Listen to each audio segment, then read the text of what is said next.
Every morning the great railway stations fill up. Platforms, tunnels, escalators, streets. A machine for moving a city. London, Liverpool Street is one of them. 250,000 people pass through it every day. Almost none of them look down. In 2015, a new railway came through. Archaeologists lifted 3,354 people out of the ground. And that was only a fraction.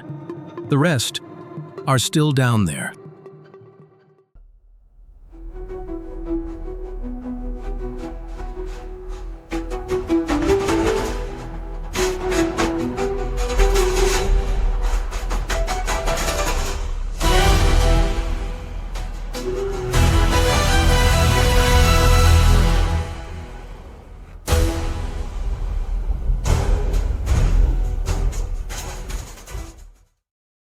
The Elizabeth Line took more than a decade to build.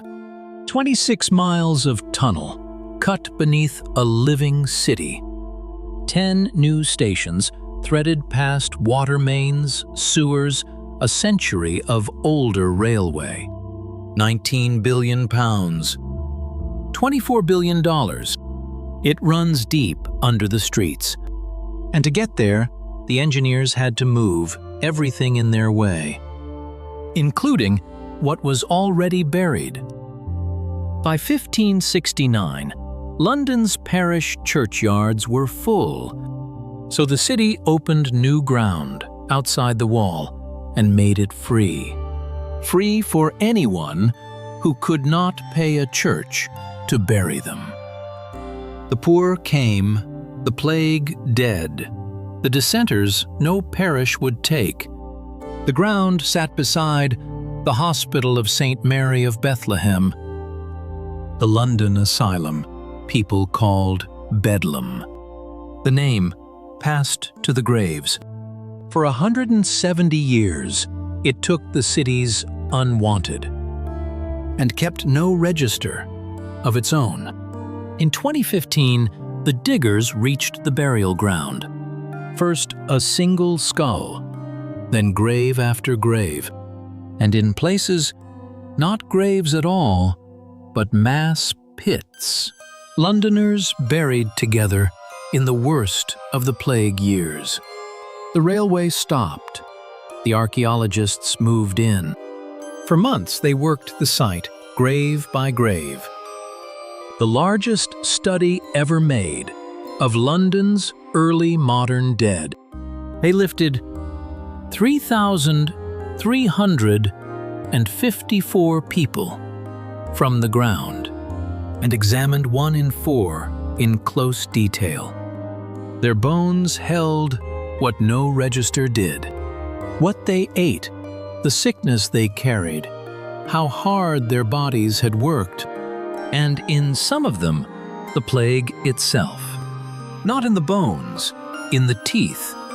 Enamel had sealed the DNA like a chamber and held it 350 years. Scientists read it, gene by gene. Yersinia pestis, the bacterium behind the Great Plague of 1665. One of the dead the country had once known.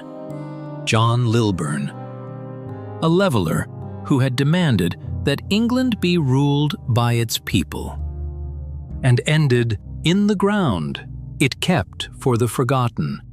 But this was not the first railway to reach them. In the 1860s, they built a station here too, and took out thousands. No one counted them. No one wrote down who they were. Today, the trains run again. The crowds cross the ground without a glance, because nothing above remembers what lies below. Only the earth kept the record. The names it was never given. The plague it could not forget. The people the city threw away.